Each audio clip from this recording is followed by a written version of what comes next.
Hello ladies and gentlemen, and now today I shall be speaking to you guys about the slavery in ancient Persia. Now, what would we think about ancient Persia and its slavery? Now, normally when we think about this, we normally think about the movie 300 and them speaking about slaves and so on in ancient Persia. But actually, since ancient Persia lies where ancient Mesopotamia used to be, or ancient Babylon, or as well even ancient Samaria and Acadia used to lie, it's actually estimated that technically slavery in Persia was what you might call a more fitting place in history. Because technically at this point in time, slaves were, a commodity. Or another term, meaning that they weren't actually that bad. It wasn't technically that bad, but as well, it wasn't technically that good. But more information on this is actually known through the history books of when Alexander the Great ended up defeating Darius and finding out that slavery wasn't all that bad in ancient Persia. That's pretty much ancient Greeks were led to believe. But now, let's view on to how ancient slavery changed ancient Persia. One, we might think, because of the ancient history of Persia, we might think, look at all the great all the great statues, all the great buildings, this must have been done by slavery. Not exactly. Slavery at this point in time was more of a paid slavery, meaning, if you were a slave back then, you were technically paid to work. But people today might think, but that's just a normal workman. Not exactly at this point in time. Slaves at this point in time had a different form of, what you might call, symbolism in this point in time. In fact, for example, ancient Egypt as well had done this, in which Persia later on copied off, but I'll get to Egypt some other time.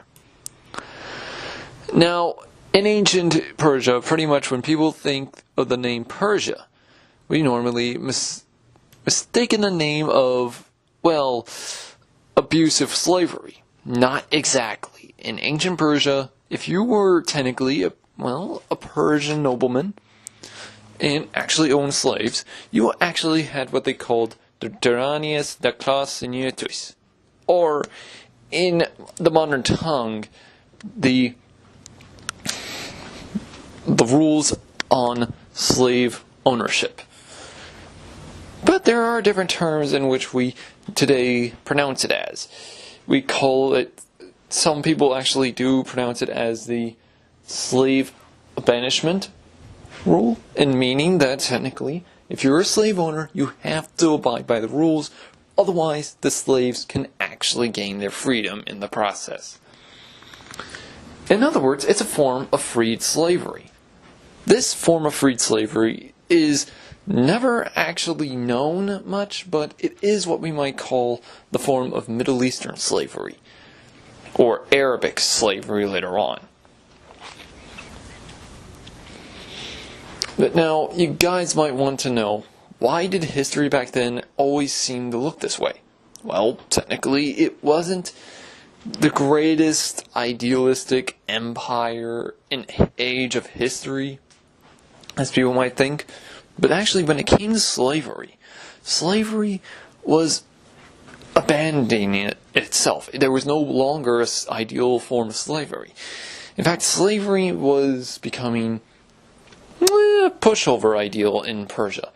And in doing so, the Persians wanted to adjust to new customs.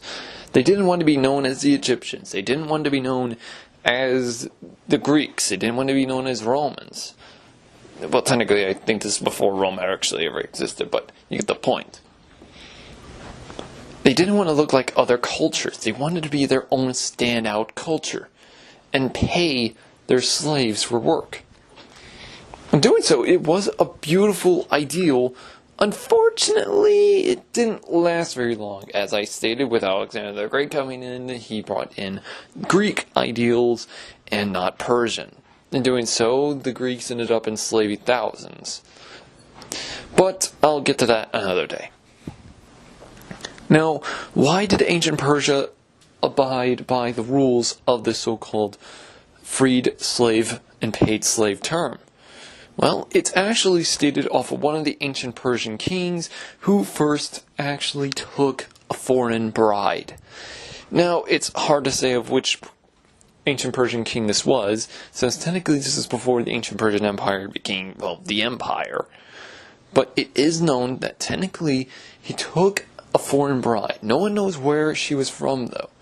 The only information we get off of it is that she was actually of a golden goddess, who actually had brown hair, or some say brown hair, some say of a darkened brown or a light black, and which had green eyes. Now, to this day, we don't know where that could have been anywhere in modern day Europe. It's hard to say on where she originated from, but she originated when she actually entered Persia. She did not enter there as a noble woman or a nobleman's own daughter. She was actually introduced into Persia as a slave. And in doing so, the Persian king ended up seeing and gazing upon her beauty and bought her. But instead of harming her, he wanted to ask her of where she came from, and in doing so, she told him everything about her culture and what they did. Hearing this, the Persian king actually wanted to have her become his wife. But in doing so, she stated that she would never become the wife of a man who would allow her own people to actually fall into such deep darkness. In other words, the type of slavery that she saw before her. In doing so, the Persian king adjusted to it, and he changed the rules. And hearing this, if you were back then, if you were a Persian, you would think, oh boy, this ain't going to be good. But it worked out for the better. In fact, thousands of Persians adored this more than the ancient slavery they used to have. Now, though, some Persian nobles, not so much. In fact, it's actually been stated one or two of Persian nobility even stood up against the king and made a massive revolt. Unfortunately, they failed in a very bad way. In fact, as soon as they were captured, their innards were strung up as a noose and hung by with their own intestines. I know, gruesome, right? But that's not all. As soon as they were strung up, they were actually held in the front entrance to the capital. And as well, their families were slaughtered. But now the history on slavery ended up changing for the better every year. But a lot of people don't know is that once slavery had actually adjusted in Persia, people had started to see a better way. In fact, this type of slavery lasted in ancient Arabic customs up until the time of the 1900s, in which, still to this day, it's kind of impressive. In fact, even the ancient Ottoman Empire even adjusted to this type of ideal, but other empires, not so much. But anyways, if you found this helpful, ladies and gentlemen, let me know down in the comments below. Please like this video. Also, if you want to see more of these videos, also let me know on which one I can start on first, so that way I can get to it even sooner. As well, if you guys also want to subscribe, please subscribe for more videos. Thank you, ladies and gentlemen, and have a good day.